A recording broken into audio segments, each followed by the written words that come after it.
오늘 말씀은 요한복음 15장 1절부터 11절까지의 말씀입니다. 나는 참 포도나무여 내 아버지는 농부라. 내게 붙어 있어 열매를 맺지 아니하는 가지는 아버지께서 그것을 제거해 버리시고 무릇 열매를 맺는 가지는 더 열매를 맺게 하려 하여 그것을 깨끗하게 하시느니라. 너희는 내가 일러준 말로 이미 깨끗하여졌으니 내 안에 거하라. 나도 너희 안에 거하리라. 가지가 포도나무에 붙어 있지 아니하면 스스로 열매를 맺을 수 없음 같이 너희도 내 안에 있지 아니하면 그러하리라. 나는 포도나무여 너희는 가지라. 그가 내 안에 내가 그 안에 거하면 사람이 열매를 많이 맺나니 나를 떠나서는 너희가 아무것도 할 수 없음이라. 사람이 내 안에 거하지 아니하면 가지처럼 밖에 버려져 마르나니 사람들이 그것을 모아다가 불에 던져 사르느니라. 너희가 내 안에 거하고 내 말이 너희 안에 거하면 무엇이든지 원하는 대로 구하라. 그리하면 이루리라. 너희가 열매를 많이 맺으면 내 아버지께서 영광을 받으실 것이요 너희는 내 제자가 되리라. 아버지께서 나를 사랑하신 것 같이 나도 너희를 사랑하였으니 나의 사랑 안에 거하라. 내가 아버지의 계명을 지켜 그의 사랑 안에 거하는 것 같이 너희도 내 계명을 지키면 내 사랑 안에 거하리라. 내가 이것을 너희에게 이름은 내 기쁨이 너희 안에 있어 너희 기쁨을 충만하게 하려 함이라. 아멘. 사람들이 자기의 생각을 상대방에게 전달할 때 이야기를 한다든지 아니면 글을 쓴다든지 그럴 때의 방식이 조금씩 다릅니다. 처음부터 핵심을 이야기하고 난 뒤에 설명을 하기도 하고 어떤 때는 서두에 이런저런 이야기를 한 뒤에 핵심을 맨 나중에 이야기하기도 합니다. 예수님께서 말씀하신 요한복음 15장 1절부터 11절까지를 보면 11절에 왜 이런 이야기를 했는지 말씀하십니다. 내가 이것을 너희에게 이름은 내가 이것을 너에게 말하는 이유가 있는데 그것은 너희가 기쁨으로 충만하게 되었으면 좋겠다라는 내용입니다. 포도나무 비유와 기쁨으로 충만하게 되는 것, 어떤 관계가 있을까? 많은 나무들이 있죠. 그 나무들 중에서 예수님은 왜 포도나무 이야기로 비유를 들어서 말씀하셨을까? 나무마다 쓰임이 다 다르죠. 가로수는 보기 좋은 나무를 골라서 심습니다. 또 가구를 만들 때는 튼튼한 재질의 나무를 고르게 되죠. 포도나무는 열매를 맺게 해서 그 열매를 먹으려고 선택을 합니다. 포도나무는 열매를 위한 목적 외에는 없는 거예요. 포도나무 자체로 무언가를 만들 수가 없습니다. 곧게 뻗어 있지도 않고 굴곡도 많고 가늘어서 다른 용도로는 쓸 수가 없는 거예요. 농부가 이 나무를 심을 때는 열매를 맺으려는 목적이 분명히 있는 것입니다. 오늘 읽은 1절과 5절의 말씀을 다시 읽어보면 나는 참 포도나무요 내 아버지는 농부라. 나는 포도나무요 너희는 가지라. 아멘. 하나님은 농부이시고 예수님은 포도나무이시고 너희는 가지라. 저와 여러분을 가지라고 말씀하십니다. 관계에 대해서 명확하게 알려주셨죠. 농부는 누구인가요? 하나님 아버지. 나무는요? 예수님. 그럼 우리는 뭐죠? 우리는 가지입니다. 농사에 필요한 것을 누가 책임을 지나요? 농부가 책임을 지죠. 비가 안 와서 농사가 안 될 것 같을 때 누가 염려하나요? 농부입니다. 하나님입니다. 나무의 그 가지가 책임을 질 수 있나요? 그 가지가 책임을 지려고 아무리 애를 써도 할 수가 없습니다. 햇빛을 못 받으면 누가 책임지나요? 농부이신 하나님이 책임지시죠. 하나님이 공급해 주시는 환경 속에서 나무는 영양분을 공급받고 잘 자라고 열매를 맺게 되죠. 농부와 나무와 가지. 저와 여러분은 농부도 아니고 나무도 아니고 그럼 뭐예요? 나무에 붙어있는 가지입니다. 이 사실을 명확하게 알고 있어야 하는 거예요. 내가 누구인지, 내가 무엇을 해야 하는지 잘 알고 있어야 합니다. 내가 농부도 아닌데 염려하는 거예요. 비가 왜 안 오지? 염려하는 거예요. 햇빛이 부족한데 어쩌지? 염려하는 거예요. 가지는 염려를 아무리 많이 하고 방법을 아무리 써보려고 해도 해결할 수가 없습니다. 그러니까 가지가 하는 염려는 다 쓸데없는 거죠. 그럼 가지는 무엇을 해야 될까요? 4절 말씀을 읽어보면 내 안에 거하라 나도 너희 안에 거하리라 라고 말씀하고 있어요. 내 안에 거하라, 포도나무에 붙어 있어라 이거예요.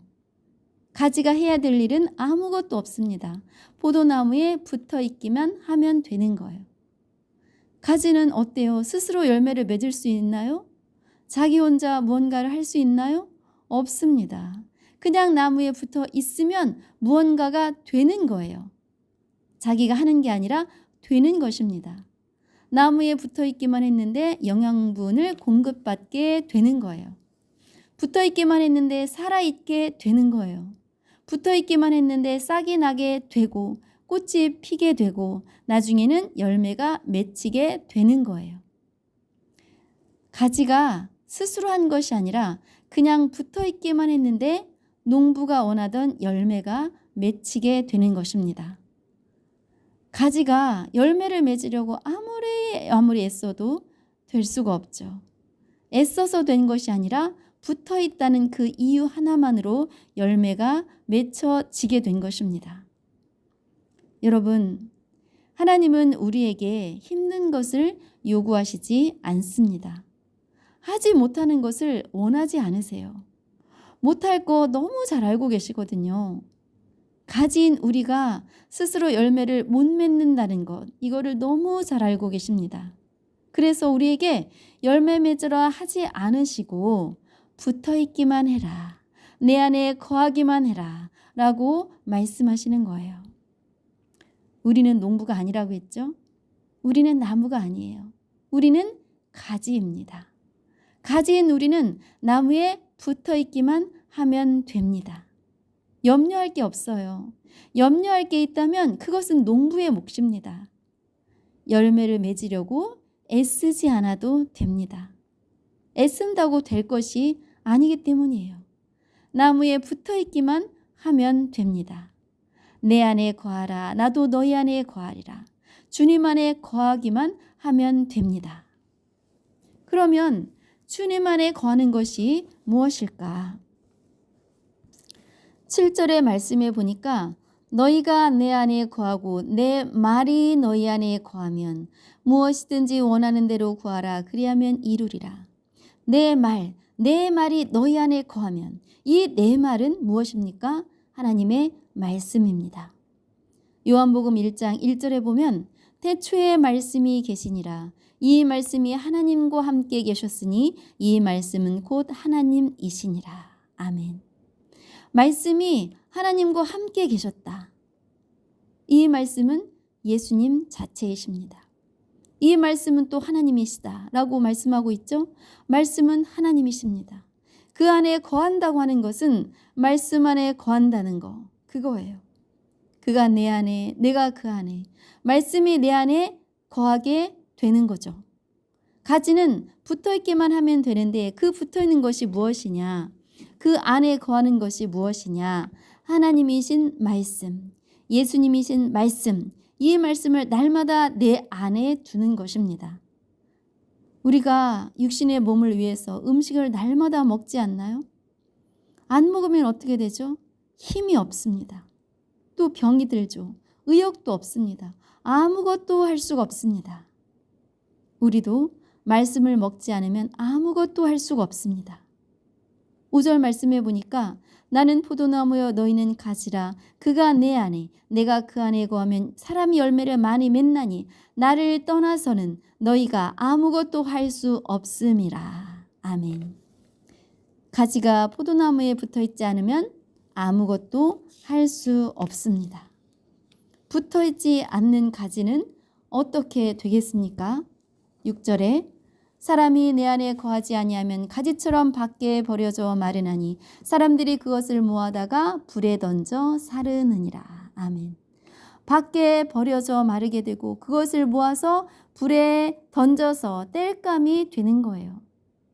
신앙생활을 아무리 몇십 년 했어도 열매가 없는 사람들이 많습니다. 왜죠? 붙어있지 않기 때문에, 그 안에 거하지 않기 때문이에요. 말씀이 그 안에 없기 때문입니다. 말씀이 없으니까 자기 자신에 대해서도 잘 모르는 거예요. 나는 가지인데 자기가 농부인 줄 알고 스스로 하려고 애쓰고 안 되면 염려를 하게 됩니다. 하나님은 우리가 염려하며 살기를 원하지 않으십니다. 기뻐하며 살기를 원하시는 거예요. 모든 것의 주인이신 하나님이 우리를 구원해 놓으시고 천국은 죽어서만 가는 거야, 이 땅에서는 염려하며 살아, 이러지 않으신다는 거예요. 우리가 기쁨을 충만하게 누리며 살기를 원하십니다. 그래서 이 땅에서 어떻게 살아가야 하는지에 대한 방법을 성경에 다 기록해 놓으신 거예요. 우리를 향하신 하나님의 마음을 이 성경에 다 기록해 놓으셨습니다. 다른 사람이 이야기해 주는 하나님만 안다면, 내가 듣고 싶고 받아들이고 싶은 것만 말씀을 편식한다면 하나님의 우리를 향한 뜻을 알 수가 없습니다. 이 성경은 어떤 거예요? 나에게 쓰신 하나님의 사랑의 편지입니다. 이 편지를 내가 읽어야 하는 거예요. 다른 사람이 읽고 전달해 주는 편지가 아니라 내가 그 편지를 읽어야 합니다. 그래야 그 사랑의 감동이 제대로 전달이 되겠죠. 하나님이 나를 향하신 그 마음, 그 뜻이 무엇인지를 내가 알 수 있게 됩니다. 하나님의 사랑의 편지인 그 말씀이 내 안에 거하게 될 때 어떤 일이 일어날까요? 열매가 맺힌다 그랬죠? 열매. 갈라디아서 5장 22, 23절에 보면은 오직 성령의 열매는 사랑과 희락과 화평과 오래 참음과 자비와 양선과 충성과 온유와 절제니 이 같은 것을 금지할 법이 없느니라. 아멘. 성령의 열매. 내가 그 안에 거하고 그가 내 안에 거할 때, 말씀이 내 안에 거하게 될 때 이러한 성령의 열매가 맺혀지게 됩니다. 성령 열매, 사랑. 내가 사랑하려고 애써서가 아니라, 내가 오래 참으려고 애써서가 아니라 말씀이 내 안에 있을 때 사랑하게 되고 오래 참게 되고 절제하게 되고 기쁨이 있게 되는 거예요. 사랑이 안 되는데 사랑하려고 한다면 얼마나 큰 고통입니까? 하나님은 우리에게 고통스럽게 억지로 사랑하라고 안 하십니다. 내 안에 거하기만 해라. 말씀을 네 안에 심기만 해라. 그러면 저절로 되어진다. 말씀 통독을 지속적으로 하는 사람들, 마음의 참 평강을 누리며 살아갑니다. 말씀과 늘 동행하는 사람들은 늘 감사하며 살아갑니다. 말씀을 날마다 먹으며 살아가는 사람들에게는 염려가 아닌 기쁨을 하나님이 주십니다. 데살로니가전서 5장 16, 17, 18절의 말씀을 읽어보면 항상 기뻐하라, 쉬지 말고 기도하라, 범사에 감사하라. 이것이 그리스도 예수 안에서 너희를 향하신 하나님의 뜻이니라. 아멘. 하나님의 우리를 향하신 뜻, 그것이 무엇입니까? 항상 기뻐해라, 쉬지 말고 기도해라, 범사에 감사해라. 그런데 이것은 애써서 되는 게 아니라 저절로 된다라는 거예요. 저절로 되어지는 기쁨, 저절로 되어지는 기도, 저절로 되어지는 감사. 내가 애써서 안 되는데 억지로 하는 것이 아니라 하나님의 귀한 말씀이 내 안에 충만하게 거할 때 이런 놀라운 일이 일어난다는 것입니다. 하나님은 우리가 기뻐하며 살기를 원하십니다. 그 기쁨 중에 가장 큰 기쁨이 무엇입니까?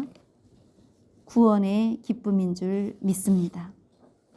누가복음 10장 20절의 말씀을 보면은 그러나 귀신들이 너에게 항복하는 것으로 기뻐하지 말고 너희 이름이 하늘에 기록된 것으로 기뻐하라 하시니라. 아멘. 예수님의 제자들이 무엇으로 기뻐했냐 하면 예수님의 이름으로 귀신에게 명령하니까 귀신이 사람에게서 나간 거예요. 자기들이 명령했는데 나간 거예요. 얼마나 기뻤겠습니까? 자기들도 예수님처럼 귀신을 내쫓았다는 것이 놀랍기도 하고 너무너무 기쁜 일인 거예요. 그래서 이 이야기를 예수님한테 했죠. 그러나 예수님은 너의 이름이 하늘에 기록된 것으로 기뻐하라. 귀신이 나간 것으로 기뻐하지 말고 너희 이름이 하늘에 기록된 것으로 기뻐하라. 이야기를 하십니다. 여러분, 가장 큰 기쁨 중의 기쁨이 무엇인가요? 우리가 구원받았다는 것입니다. 우리의 영혼이 하나님의 자녀가 되었다라고 하는 거예요. 우리의 소속이 이 땅이 아니라 하나님의 나라라는 것이 우리의 큰 기쁨입니다. 히브리서 12장 2절을 보면 믿음의 주요 또 온전하게 하시는 이인 예수를 바라보자. 그는 그 앞에 있는 기쁨을 위하여 십자가를 참으사 부끄러움을 개의치 아니하시더니 하나님 보좌 우편에 앉으셨느니라. 아멘. 예수님이 십자가를 참으신 이유, 예수님이 부끄러움을 참으신 그 이유, 그것은 기쁨을 위하여입니다. 어떤 기쁨인가요? 예수님의 십자가 승리로 우리가 구원받은 것, 우리가 구원받은 것, 그 우리의 구원이 예수님에게 큰 기쁨이 되어서 십자가를 참으셨습니다. 이 구원의 기쁨을 날마다 누리며 살기를 주님은 원하십니다. 이 구원의 기쁨, 이것도 감사고 또 우리에게 어떤 기쁨을 주기를 원하십니까? 7절의 말씀을 보면 너희가 내 안에 거하고 내 말이 너희 안에 거하면 무엇이든지 원하는 대로 구하라 그리하면 이루리라. 아멘. 그 안에 거하기만 하면, 말씀이 내 안에 거하면 무엇이든지 원하는 대로 구하라 그리하면 이루어 주시리라. 우리의 삶의 형통을 허락해 주신다라고 하는 거예요. 믿음으로 살게 하십니다. 말씀 안에 살게 되면 기쁨의 삶을 살게 되는 거예요. 시편 37편 4절에 보니까 또 여호와를 기뻐하라. 그가 내 마음의 소원을 내게 이루어 주시리로다. 아멘. 여러분, 하나님은 살아계십니다. 하나님은 일하십니다. 우리의 마음의 소원을 이루어 주십니다. 하나님은 하나님을 기뻐하는 사람들의 그 마음의 소원을 들어주신다고 약속해 놓으셨습니다. 우리 마음의 소원이 이루어졌을 때 하나님은 영광을 받으시게 됩니다. 8절의 말씀을 보면 너희가 열매를 많이 맺으면 내 아버지께서 영광을 받으실 것이요 너희는 내 제자가 되리라. 아멘. 하나님 영광 받으시는 거예요. 우리가 성령의 열매를 맺게 되어질 때 하나님은 영광 받으십니다. 그리고 우리는 어떻게 되죠? 제자가 되는 거예요. 제자는 스승을 본받습니다. 스승이 사랑하면 그 사랑을 제자도 할 수 있는 거예요. 그 안에 거하게 될 때 우리도 예수님을 닮아가는 거예요. 예수님 닮은 사랑의 사람이 되면 하나님께서 영광 받으시죠. 우리도 예수님의 제자가 될 수 있습니다. 아니, 이미 제자입니다. 우리가 인식하지 못해서 그래요. 우리에게 말씀이 없으니까 내가 제자인 줄도 모르는 거예요. 우리에게 말씀이 없으니까 믿음도 없고 제자로서 못 살아가게 되는 거예요. 그러나 주님 안에 거하기만 하면 됩니다. 이제부터 주님이신 말씀, 하나님이신 그 말씀 안에 거하기만 하면 되는 거예요. 본문 11절의 말씀, 내가 이것을 너희에게 이름은 내 기쁨이 너희 안에 있어 너희 기쁨을 충만하게 하려 함이라. 아멘. 예수님의 기쁨이 우리 안에 있게 되면 우리에게도 기쁨이 충만하게 되는 것입니다. 포도나무의 비유 말씀을 하신 이유는 우리가 기뻐하며 살기를 원하시기 때문이에요. 하늘이여 노래하라, 땅이여 기뻐하라, 산들이여 즐거이 노래하라. 여호와께서 그의 백성을 위로하셨은즉 그의 고난 당한 자를 긍휼히 여기실 것임이니라. 아멘. 하나님은 우리가 고난 당할 때 우리를 긍휼히 여기십니다. 고난 당할 때 우리 할 일은 우리는 말씀 안에 거하면서 하나님을 노래하고 하나님을 기뻐하는 것입니다. 사람들은 어떤 목적을 가지고 하나님 앞에 나아갑니다. 병이 낫기를 원해서 기도하고 말씀 읽고, 경제적인 어려움이 해결되기를 바라면서 또 관계의 어려움을 해결받고 싶어서 마음의 무거운 짐을 덜어보려고 하나님께 가까이 하기도 합니다. 그래도 괜찮습니다. 어떤 목적으로 시작되었든지 하나님을 가까이 하기만 하면 됩니다. 말씀을 내 안에 심으면 힘겨웠던 문제들도 해결됩니다. 그러나 더 중요한 것은 하나님으로 인해 내가 기뻐하게 된다는 거예요. 하나님의 의도는 여기에 있어요. 사람의 의도가 하나님의 의도가 서로 다릅니다. 그러나 나중에는 하나님의 의도대로 되어지는 거예요. 하나님은 우리와 함께 즐거워하고 함께 기뻐하기를 원하십니다. 스바냐 3장 17절의 말씀을 보면 너희 하나님 여호와가 너희 가운데 계시니 그는 구원을 베푸실 전능자이시라. 그가 너로 말미암아 기쁨을 이기지 못하시며 너를 잠잠히 사랑하시며 너로 말미암아 즐거이 부르며 기뻐하시리라. 아멘. 하나님은 구원을 베풀어 주시는 전능하신 분이시죠. 모든 것을 할 수 있는 하나님은 우리를 볼 때 기쁨을 이기지 못하신다는 거예요. 기뻐서 어쩔 줄을 모르신다는 거예요. 그 하나님이 우리를 잠잠히 사랑하시고 즐거이 부르며 기뻐하십니다. 하나님은 우리의 존재만으로도 기뻐하십니다. 이 기쁨을 우리와 함께 하고 싶은 거예요. 그렇게 될 수 있는 것은 내 안에 거하라 나도 너희 안에 거하리라. 주님의 기쁨이 우리 안에 거하게 되면 우리도 하나님 한 분만으로 기쁨의 삶을 살 수 있게 되는 것입니다. 여러분, 요즘 무엇으로 기뻐하십니까? 여러분을 기쁘게 하는 것이 무엇입니까? 주님 안에 거하지 않는 기쁨은 잠시뿐입니다. 지속적이지 않죠. 영원하지 않습니다. 그러나 주님 안에 거하는 사람에게는 그 누구도 빼앗아갈 수 없는 기쁨을 주시고 또 그 기쁨이 지속되는 삶을 살게 하십니다. 하나님이신 말씀, 예수님이신 말씀이 내 안에서 성령을 통해 역사하시도록 우리 자신을 내어 드립시다. 시간을 내어 드립시다. 그래서 기쁨이 충만한 삶이 영원히 지속되기를 주님의 이름으로 축복합니다.